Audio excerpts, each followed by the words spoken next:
Hello, everyone. I'm Brian Carrington, and you're listening to Call Talk for April 17th, 2013. Today's topic is Lemming or Leader. You decide.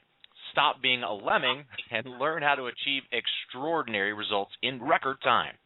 If you're listening live, I want to invite you to be a part of the show and ask questions. Here's how you do it. It's real easy.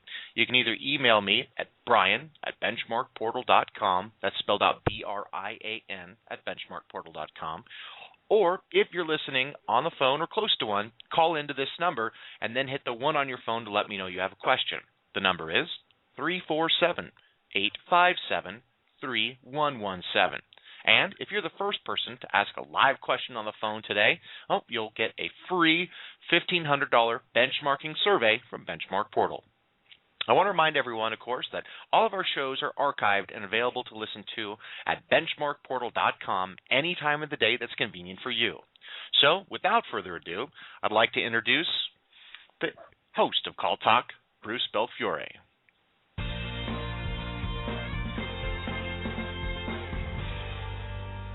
Thank you very much, Brian, and welcome back to Call Talk, everyone. Today's topic, as Brian mentioned, is Lemming or Leader. You decide. Stop being a lemming, not a lemon, but a lemming, and learn how to achieve extraordinary results in record time. And for this, we've brought in an expert on the topic for you, Steve Riddell from Blinds.com. Mr. Riddell is an inspirational speaker, manager, and author who is truly an expert in management, sales, and customer service, using his methods in his own workplace and also teaching his technique nationally and internationally. Steve has been involved in sales and management excellence for the past 20 years, having served as a senior executive in several corporations. He was the 2006 recipient of the Peppers & Rogers National Innovator Award of Excellence, and in 2010, he was named one of the top 5 call center leaders of the year from IQPC, and received the 2010 Call Center of the Year Award. He is also winner of the 2012 Gold Stevie Award of Excellence in Sales and Customer Service. He's the author of the book Selling Genius, Achieving Extraordinary Sales Results with Ordinary People. Steve holds an MBA from Abilene Christian University and currently serves as the Chief Operations Officer for Blinds.com. Now, Steve is a very busy guy, and he got hit with a travel glitch this morning, so he's joining us from the road, and we really appreciate this, and ask our listeners to understand if the sound quality is a little bit below normal. The content, I can assure you, will be stellar. So it's my pleasure to welcome Steve Riddell. Welcome, Steve. Hey, thanks for having me, Bruce. Appreciate being here. Okay, great. Well, Steve, talk to me about how a guy like you with such a varied background in sales, consulting, a whole host of other experience, ended up at a place called Blinds.com. Well, I have a long background in call centers, but I'd actually retired and was actually building houses when a friend of mine who used to work for me called me and said there was a guy that needed my help. And I said, I don't do that anymore. He said, why not? I don't want to travel. And so he said, well, it's right in Houston. So I went and met Jay Steinfeld, who's the CEO of Blinds.com, and we kind of hit it off, and I started working as a consultant. And after a year, he asked me if I'd come in and run the operations for the company. So I came back out of retirement to come back into the call center business, and it's been kind of a nice run. We have grown from $32 million to about $100 million in sales in record time, and it's just been a really good place to be. Well, that's fabulous. That's really great. One thing I do find with a lot of people in our field is that they're people. So they really don't want to retire. They don't want to retire completely. So it's great that you've continued on with us, because I think the industry is getting a lot out of your continued involvement as well. So, in fact, your progressive story of achievement has some underlying issues that you faced. So could you walk us through a brief background on what you faced, some of the highlights of the last 4 years with Blinds.com. And Steve, I'm particularly interested in hearing how you confronted issues that members of our audience might be confronting right now in their work lives. Well, I'm sure, Bruce, that a lot of people have kind of hit the same kind of pieces of the puzzle I have had to hit in terms of walking into a new organization. And at Blinds.com, I mean, they didn't even know they were in the call center business. It's an internet business that sells about 65% of its business over the internet, but 35% over the phone when people get confused. And they didn't even know they were in the call center business. They really were acting like they were in the business, and so phone calls were almost an annoyance. But so I had virtually no background with the management team in call centers, virtually no metrics or standards of performance. All the salespeople were on just a base pay system. No ability to forecast staffing needs. Abandonment rates were high agent to manager ratios. I mean, the list goes on, and that was in 2008. And some of the things that we did early on made a huge difference. And in 2 years, we went from not knowing we're in the call center business to call center of the year. And it was a very focused effort around putting things into play that would absolutely make a difference and turn the tide in a favorable direction. And remember, we're linked to the housing market, and the housing market's been in the tank for 5 years, but we have grown 25% per year over the last 5 years. Wow. Just thinking about that, going from not knowing you're a call center to call center of the year in 2 years, that's really quite a finding yourself voyage, isn't it? Yeah. Sort of. You might have kind of acquiring a new identity. And one of the things that's interesting that you just mentioned is that they weren't using any metrics, and you actually got them to use metrics to understand what they were doing and to improve what they were doing. I imagine that was part of the excitement of turning them around and turning them into a great call center. Well, what's interesting about it, Bruce, is the fact that yes, we use metrics, but not in the way that most call centers operate. I just got through at Frost & Sullivan at the call center Mind Exchange, and I got to tell you, everybody's talking about metrics and standards of performance. Now they're talking about the voice of the customer, and while I absolutely believe in those kinds of things, what stands out to me most is most call centers are putting such an emphasis on the metric side of the business that they forget that there are real people who answer real phone calls. And the reality of it is, if they're not skilled in the workplace to do that, we find that call centers today and for the last 20 years have metricized their people to death, to the point where what happens is they get aberrant behavior because of the metrics. And that, I think, has been the distinguishing factor behind what we've done. Well, one of the things that we found, and of course we deal with metrics as a base part of our business, is that really the metrics have to go with best practices, and they have to go with the people. You have to have the people, processes, technology, understanding that go all together. Otherwise, you're right, things become aberrant, and they don't really come up with the results that you're really looking for. Now, you talk a lot about cultures that are either compliance-oriented or competency-based. And could you explain the difference and why that's important? In other words, help our audience to determine where they might fall. Okay, so make it very personal for them, and whether if they fall on one side or the other, it's a good thing. Well, I ask most organizations this question: if you were to be honest with yourself, would you say that your company is more focused on skill or on process? And most groups will tell me that everything that they see themselves do is geared around process, even though they want to build the skills of their organization. And those two simply do not go hand in hand for the most part. Now, that isn't to say that you shouldn't have processes. But when organizations get so process-oriented, what happens is they become very compliance-based. And it's all about holding people into levels of compliance to QA and scripts and things of that nature. And of course, you get in the world of QA, and it's a whole other animal. But the difference between a competency-based group and a compliance-based group is that a competency group will tend to go after skill as the primary motive of getting people to the levels of skills they need with the organization. If they become compliance-driven, then they'll be all about metrics and standard of performance and QA score. And if you use QA score to drive your behavior, you'll drive it in an aberrant way. And once score comes into play, all skill ceases to happen. Okay.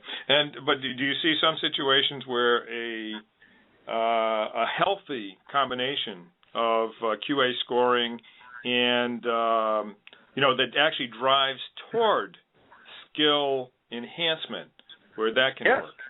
Yes, absolutely. In fact, we've instituted some QA processes in our own organization, but it was only after we had attacked it from a skill point of view. Now, the problem is with QA is most people don't know how to establish a QA process within their organizations that actually do measure it. And a case in point, if your audience has a call center where they have to have calibration sessions in order to determine what a good score is, that's a bad setup. I usually ask the question of most organizations, is it possible in your organization to get a great score and have it be a bad call from the customer's perspective? And most everyone always answers me yes. Then I say, okay, let's flip it around. Is it possible to have a bad score and have it be a great call from the customer's perspective? And most people will say yes. And then I follow up that with this. Am I the only guy in the room that thinks it's a bad idea? Because if you have a great score and have it be a bad call, and a bad call and have it be a bad score and have it be a great call, that's a problem. Because it doesn't really measure it from a customer's perspective, and all customers are different. And who said that we had to use the person's name 3 times in the phone call? Who said we needed a brand on every call? I mean, this is the kind of stuff that's entered into QA, and it just is anathema to the people who are on the receiving end of that kind of scoring system.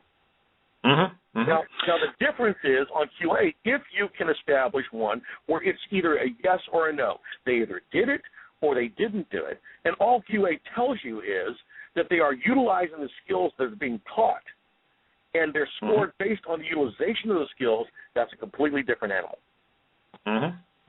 Okay, well, good. I'm glad you're not holding back. You know, this program is kind of famous for launching the occasional Molotov cocktail to stir up debate, and I think you're definitely doing that. That's good. Well, let me ask you. Let's drill down into that a little bit further, because we have. I've always thought that it's good to separate the components of the call into the soft components and the hard components, or the compliance components, if you will. Sure. And so if you do that, then really the soft aspects of the call are the ones where you're saying, well, you know, how did the caller perceive this? How did the caller, think about this? How satisfied would they be coming out of that? And on the other hand, the hard or the compliance aspects are, did you say the right things? Did you adhere to company policy?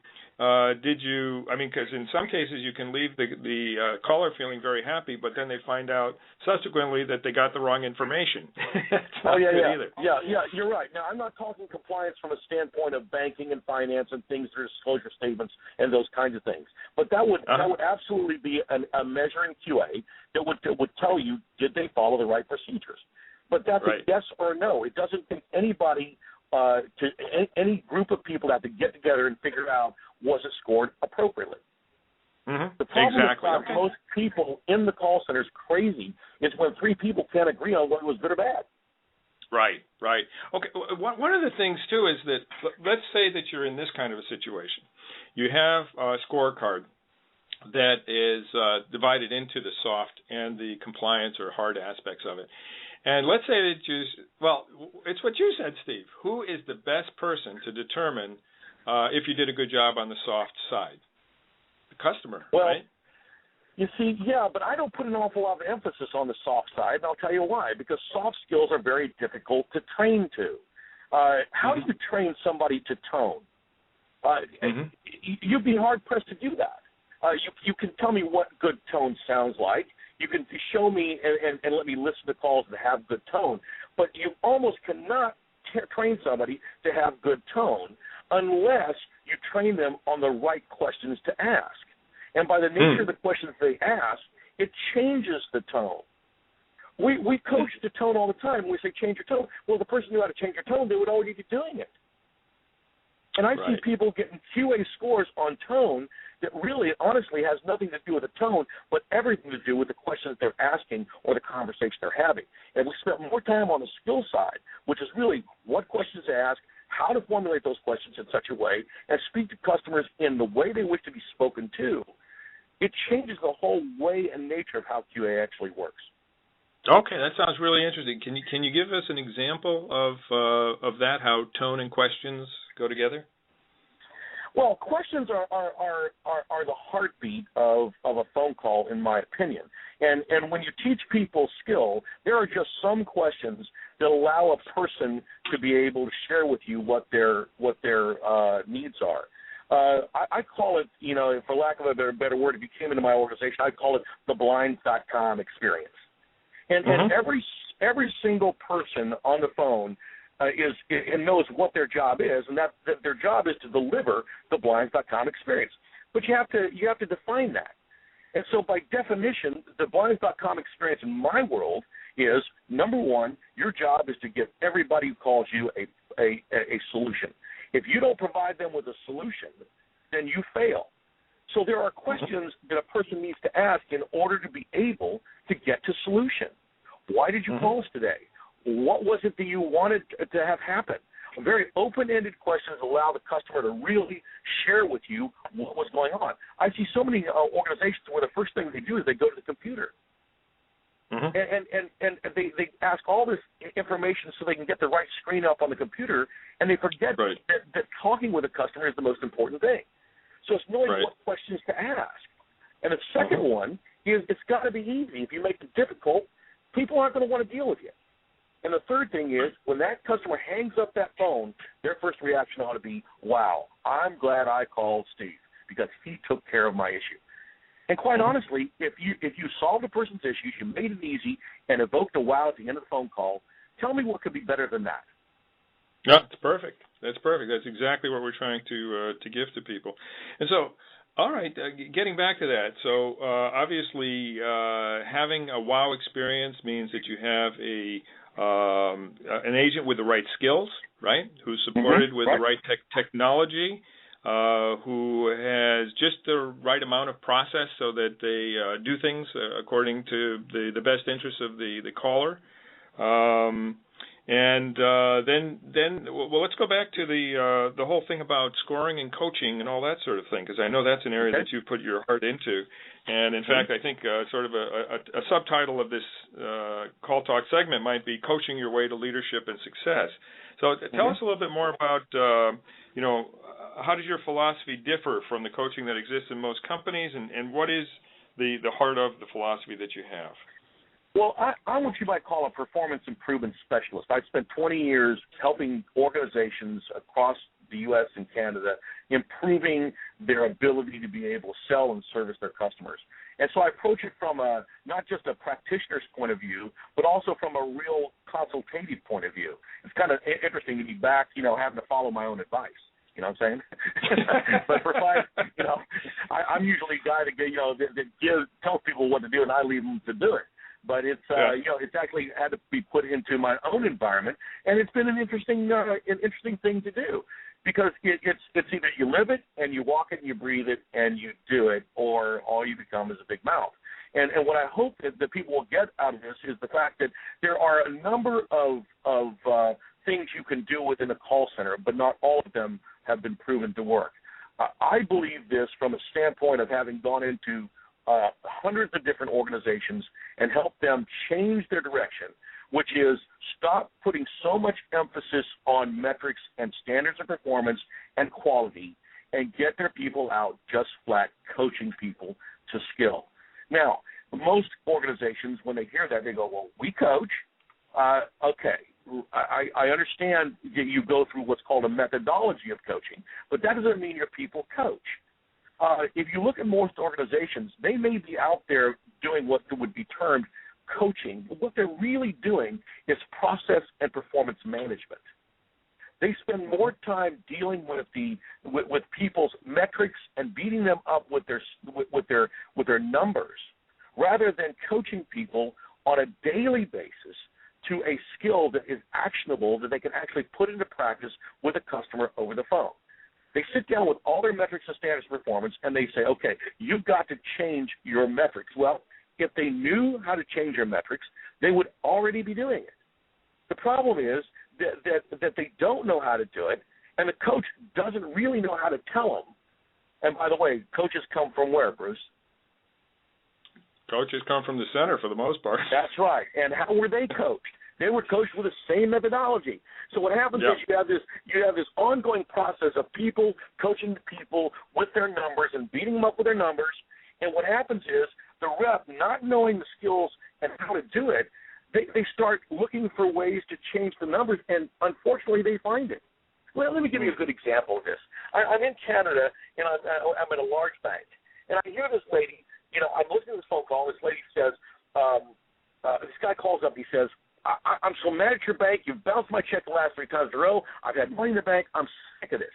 And the lady says, well, we want to thank you for being a loyal CIBC customer. Mm-hmm. and I'm serious. And so I went and I went out to her and I said, okay, so why did you say that? She said, well, I have to. I said, well, why? She said, look, I've been knocked down 3 times on my quality, and they tell me I'm going to lose my job, and I'm not going to lose my job. I said, yeah, but it doesn't fit. She says, I know it. But if I don't say it, I'm going to get marked down in quality. So here's an example of a lady who got the tick in the box. She got the quality score, but you'd be hard-pressed to say it had any relevance to the conversation. Absolutely, absolutely. This is the kind of nonsense that I see happening in call centers today. And what they really need to be focused on is coaching to skill. Now, here's the problem. The problem is that most organizations coach their people to a call maybe once every 3 days, once every 5 days. I find centers that coach maybe to a call once a month. Mm-hmm. Now, just relate it to teaching your child to ride a bike. If you wanted your child to ride a bike, how would you go about it? Teaching them once a month for one little session a day? They would never learn how to ride it that way. You have to hold the bike and run up and down and up and down and up and down and up and down until you're exhausted. I have noticed that the person who's not learning how to ride the bike is the one that's doing all the work, right? Mm-hmm. And so from a practical standpoint, that's what happens in the call center if you're really going to teach people levels of skill. But it has to be done daily and in a very certain way, which I use, which is called self-discovery, the art of the person discovering for themselves what they did. And because of that, they're more likely to follow through. And you can move mountains in very short time durations. Let me give you an example. We went from a 17% close rate to almost a 52% close rate in a very short period of time at Blinds.com by a focus on skill development.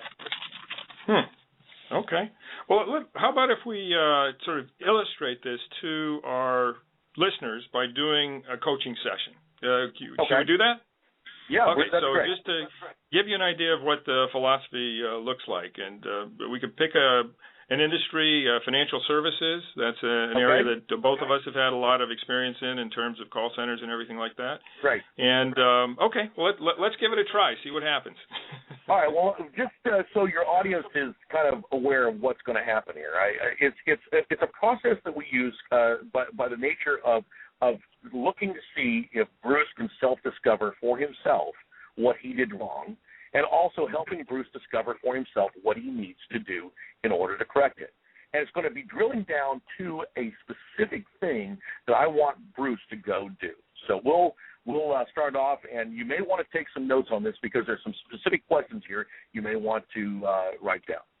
So, Bruce, I really appreciate you letting me listen to our last call. I like doing that. And I'd like to ask you, Bruce, in thinking about that last call, what do you think you did well on that call? Well, Steve, I thought I did a good job with the opening on the call. I had an upbeat and positive tone with the client. I identified the issue that they had with their statement that we sent to them last month. And why is a good opening important, Bruce?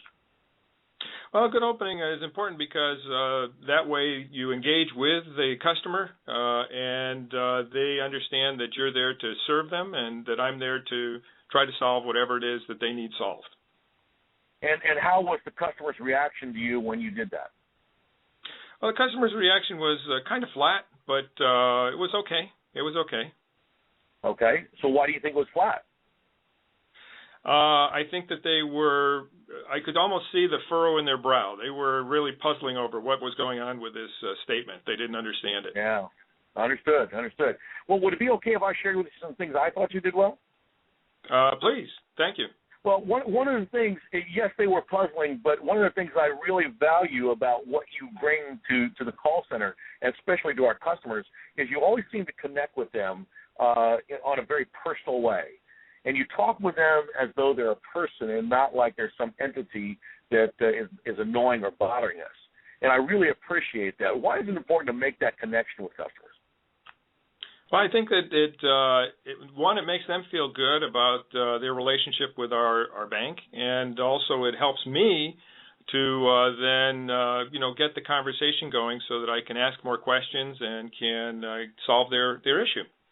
Yeah, and I really appreciate it when you've done that. You've been putting some good things into practice that we've been talking about here lately, and I really like that. Now, let me ask you, Bruce, as you reflect on this call, if you had to go back and do this call over again, would there be anything that you would do differently? Okay, yeah, Steve. I probably took too long to find the answer. I'm still not totally comfortable with our knowledge management system, and we've got 3 or 4 screens that we have to navigate. So I probably wasn't as efficient as I could have been on that. And why not, Bruce? I don't know. Maybe I'm not the easiest person to train, and I know we've been through training on it, but I probably need some more training, Steve. Okay. Is it a matter of training, or is it a matter of anything else that you can think of? Well, mainly it's just navigating the system. Maybe it's a little hard for me to navigate the system. Okay, so talk to me about what happened when the system was hard to navigate. Mm-hmm. Well, it was like we've got these different databases, right? And some of them are legacy databases because of acquisitions that we've made, credit cards and accounts and things like that. And I'm still not comfortable with which one do I need to go to when. Okay, so what did you do with the customer when you were having this issue? Well, I was kind of making a little bit of small talk, and I also said, please hold please give me a minute to look up that record. Okay, and so there were long periods of silence in between, right? Yes. Oh, what was the customer thinking? Well, the customer was probably thinking, I wonder what he's up to. Yeah. And when they're thinking that, are they thinking that you're real knowledgeable and helpful, or whether they're thinking you're lost and confused? They probably think I was friendly but lost. Okay, and when the customer thinks you're lost, what kind of confidence level do they have in you? It goes down, I'm sure, unfortunately. Okay, so what could you have done that could have? We all get confused, right? There are going to be times when we do this. But what could you have done that would have kept their confidence high in you and still allowed you the time you needed to be able to find the answer? I could have put them on hold. Okay. There's another. Yeah. What would you have said if you were going to put them on hold? I'd say, please hold for a second while I retrieve the record. I'm going to put you on hold, and we'll be back as soon as I can. Okay. Now, if you wanted to really inspire confidence and appear that you knew everything you needed to know and didn't want to tip your hand, you still had to go find out, is there something else you could have done that would have really inspired confidence with me? Well, I'm waiting for some coaching on that. I mean, I just thought of something else I could have done. Okay, shoot. I could have talked a little bit during that. One of the things that she mentioned was that she was concerned about her statement because she wants to be sure she has enough for a down payment on a new car. And I probably could have mentioned our car loan services, which I totally forgot to do. Why? I guess I was just so, focused on trying to fill this gap of knowledge and find out the information from the systems that it just didn't occur to me. Okay, so there's two things that could have happened here. What are they? One was what? One was finding the answer faster by being able to navigate our systems faster. And the solution to that would be to do what? I think I need more training, Steve. Okay, but the solution with the customer would have been to what? To put them on hold, right? Oh, put them on hold, yes. Correct. Yeah, I mean, that's a solution. So how would you have gone about putting them on hold? Put them on hold by saying, I will be, give me a second. I will be right back to you with an answer. I just need to check one of our systems. Okay, I'd like for you to say this. In order for me to get you the right answer, I need to check one thing out in order to make sure it's correct for you. Okay? Okay. And what I'd like to do is put you on hold. Could you repeat that back to me? Yes. In order to answer that question for you, ma'am, I need to check one thing, and I just need to put you on hold for a bit. Is that okay? That'd be great. Now, if you did that, what would she have said? I'm sure she would have said, that's fine, thank you. That's right. Now, if that would have allowed you to go to the system, and once you solved her issue, what does it earn you the right to be able to do? Earns me the right to be able to get on, give her the answer, and and then talk feel about good. this other piece that she was interested Yes. in talking to as well. That's true. See, Absolutely. when a person's problem hasn't been solved, how open are they going to be to anything else to talk about? They won't be. Okay, so the first rule is to do what? First rule is to satisfy them with the answer that they're looking for, or with an answer that is correct. That's right, to solve their issue. So if you did that, then it earns you the right to be able to talk about this other thing. So here's what I want you to do. Well, I know you're new on the system still. You're still working some of these things out. So when you get confronted with that, what are you going to do? I'm going to put the person on hold in the way that we just talked about. I will get the answer for them, come back, and I'll give them the answer that they need. In the meantime, I'll also be thinking about collateral items that may be useful to them and good for us as well to talk about. But only after we've solved their issue, right? Only after, right. Yeah, okay. So are you willing to put that into practice? I will do that. Can I count on you? Actually, I'm excited to do it, yes. Good. Well, I'm going to go to Coach Joe over here because he needs some help, and I'll be back in a few minutes to see how well you did, okay? Okay. Now, my All right. question, Bruce, is how likely do you think you would be to be able to put that into practice the minute I left? High or low? High, because it's you gave the very detailed how-to and the why and the therefore. So they were all there. And that's the level of skill I'm talking about. And if you do that on a daily basis, how quickly do you think people's skills would improve? I think quickly. And you see, here's the issue. This is what people don't do because it takes some time. That was difficult. That wasn't easy. And it takes, and I know I make it look easy, but I practice it. And that's the hard part for most coaches. Most coaches are not good at asking those kinds of questions. They're really good at telling people where they went wrong and telling people what they should do differently. But the problem is that when you walk away, people go right back doing what they've always done. And if we could ever get our coaches to understand it's not in the statements you make, but in the questions you ask, it can completely change and revolutionize most call centers out there. And I have been witness to huge growth in very short time durations. And if your audience could get a hold of this and really practice it, it really can make a huge difference in what they do. Right. Okay. No, that's great. That's great. One of the things that we found too is that going back to the idea of the components of the call and being able to break them down, to use them in terms of for instance, when you and I were talking about how the customer reacted, if we had a post-call survey of that call and of a lot of calls, then we would have the customer's view of what that the soft component, if you will, of the call was like. And, we wouldn't be worried about, okay, did you say thank you for being a loyal customer or using their name 3 times or that sort of thing, because we would know directly from the customer how they felt about the call on the soft aspects.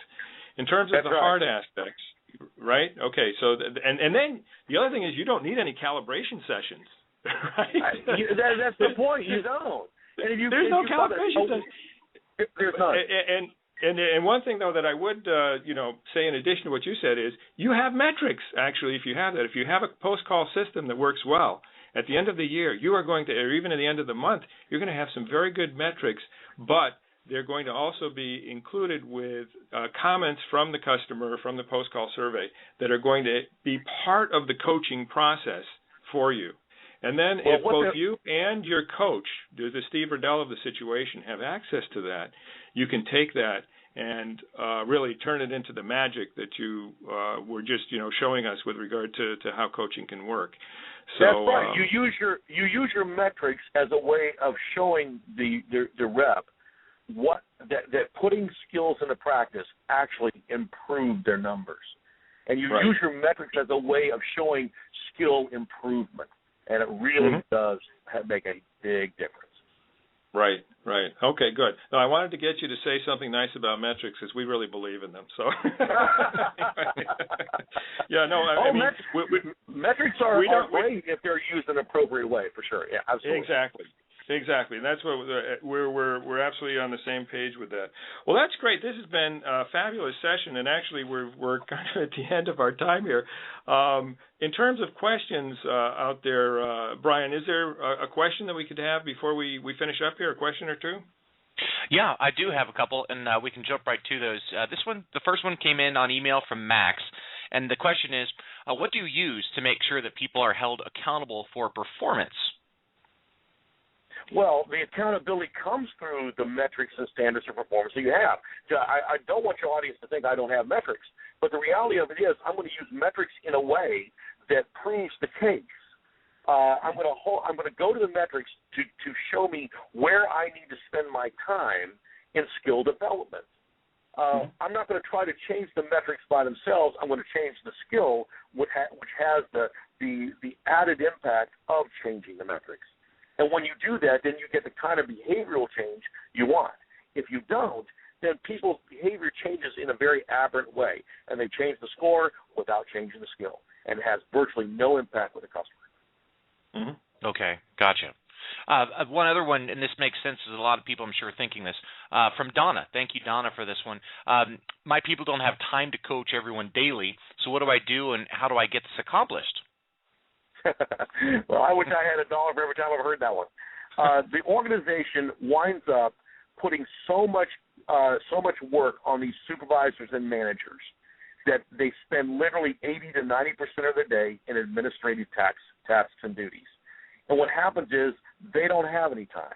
What we have to do is we have to remove the administrative tasks and duties from the primary people who are charged with building skill. And you do that, you win in big ways. It has to be removed. Now, let's take a team of like 6 or 7 people who all have administrative tasks and duties and little time. What if you were to take one of those supervisors and make them your administrator and leave the other 4 available to just coach to skill? I promise you there are ways to do this that can absolutely take organizations to the next big level, but it cannot be accomplished with the management team and the people responsible for building skill who they're charged with, and keep them so encumbered with administrative tasks and duties because they'll never be able to accomplish it. Okay. Perfect. And we have another one from Mike. We just don't have time, but you kind of answered it. It was about how you would designate your time throughout the day. So let me ask this other one from Alex. And Steve, you kind of put yourself out here because you had some extraordinary results that you spoke of. And Alex asked the question, how does coaching impact culture and help you achieve such extraordinary results that you spoke of? Well, for us, culture is everything. And I've spent a lot of time thinking about culture, but culture is one of those things that happens as a result of how people feel about your organization. When people understand that you care about them, and by the way, if I'm interested in helping you build your skill, how are you going to feel about me?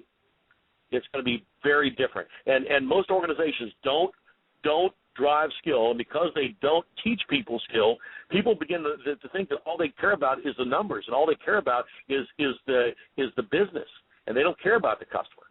And culture is one of those things that happens as a result of following the right methodology with people. And you got to have fun. I mean, we just have a fun time. I just got through moving our corporate headquarters from 18,000 square feet to 30,000 square feet and building a state-of-the-art new center. And I got to tell you, it is a fun place.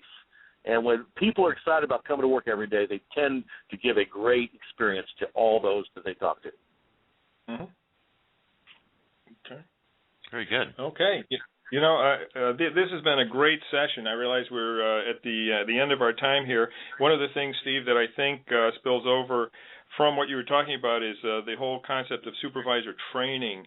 And, there's a situation where we suggested a client change the name supervisor to agent advocate. And basically their success is based on the agent's success.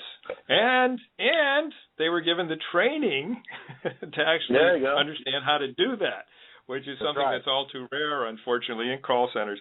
And when, you become a supervisor who is coaching for the success of your people instead of, for the discipline or trying to get the compliance from your people and coaching for the skills that you're talking about, then it turns into a whole different dynamic. And you've really described it so well. So true. It doesn't matter really what you call them. It's what they do. And if people know they care about them and they're interested in their skill, I'm telling you, they'll move mountains. And you can get that double-digit performance improvement year over year. We're in a down housing market that has been in the tank for 5 years, and we've grown 25% year over year. It can happen for your organization, too. That's great. Okay. Well, listen, thank you very much for sharing your thoughts with us. It's really been a great show, and I appreciate your being on and look forward to our future interactions. Hey, thanks a lot, Bruce. Great being with you. Okay, good. Well, with that, back over to Brian. All right. Well, thanks, you guys. Steve, I really appreciate you being on the show. And I wrote down one of the questions is this. Questions are the heartbeat of the phone call. I like that. I want to leave everybody with that thought. And I want to thank Bruce for all his good questions and conversation on the show as well.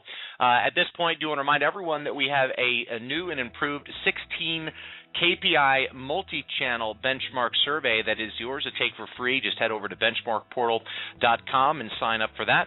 Of course, want to enjoy all the other shows that we put together here at Call Talk, and that can be found on our website at BenchmarkPortal.com as well.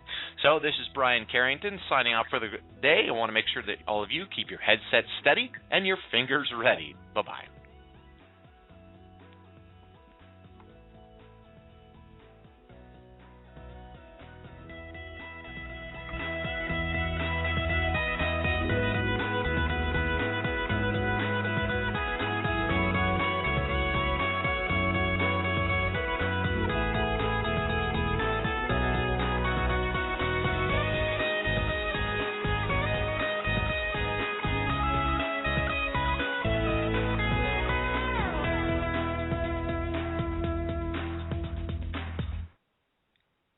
That's a wrap. Take care, everyone.